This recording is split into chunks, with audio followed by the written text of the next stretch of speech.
क्या आपने कभी सोचा है दक्षिण भारत का वो त्योहार जिसे ओणम कहते हैं आखिर क्यों 10 दिनों तक मनाया जाता है? क्यों हर घर फूलों से सजता है?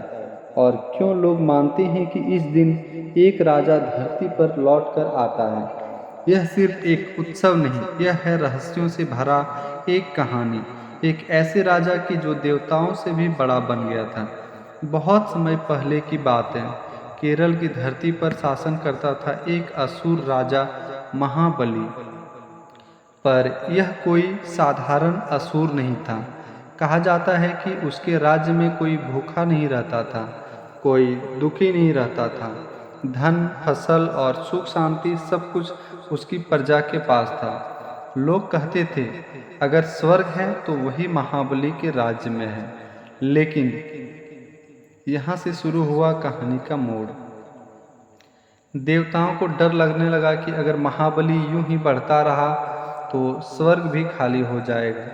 सोचिए, जब एक असुर राजा देवताओं से भी बड़ा हो जाए तो देवताओं का क्या होगा। लेकिन यही चिंता लेकर वे भगवान विष्णु के पास पहुँचे। तभी हुआ इतिहास का सबसे रहस्यमयी प्रसंग। भगवान ने जन्म लिया वामन अवतार में, एक छोटे से ब्राह्मण का रूप, नन्हा कद, शांत चेहरा। कोई सोच भी नहीं सकता कि इस छोटे से वामन के भीतर छुपा है अनंत सामर्थ्य। महाबली उस समय यज्ञ कर रहा था और सबको दान बांट रहा था। वामन आगे बढ़े और बोले, राजन, मुझे सिर्फ 3 पग जमीन चाहिए। सभागार में सन्नाटा छा गया। 3 पग, बस इतना? सब हंसने लगे। इतना छोटा ब्राह्मण और मांग भी इतनी छोटी। लेकिन महाबली जानता था दान के पीछे हटना उसके धर्म के खिलाफ है। उसे बिना सोचे समझे हामी भर दी और यहीं से शुरू हुआ वो दृश्य जिसने पूरी दुनिया को हिला दिया। वामन अचानक विराट रूप में बदल गया। एक कदम से उसने पूरी पृथ्वी नाप ली, दूसरे कदम से आकाश भर गया। अब तीसरे कदम की बारी थी। महाबली ने मुस्कुराकर कहा, भगवान, तीसरा कदम मेरे सिर पर रख दीजिए। सोचिए जरा, कितना महान त्याग था ये। भगवान विष्णु ने उसका सिर दबा दिया और महाबली पाताल लोक चला गया। लेकिन जाते जाते उसने एक वर मांगा, भगवान, मुझे साल में एक बार अपनी प्रजा से मिलने दीजिए।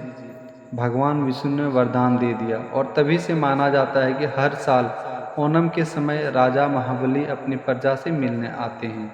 आज भी केरल में लोग ओणम के दिनों में अपने घरों को फूलों की सजावट से भर देते हैं, जिसे कहते हैं पुक्कलम।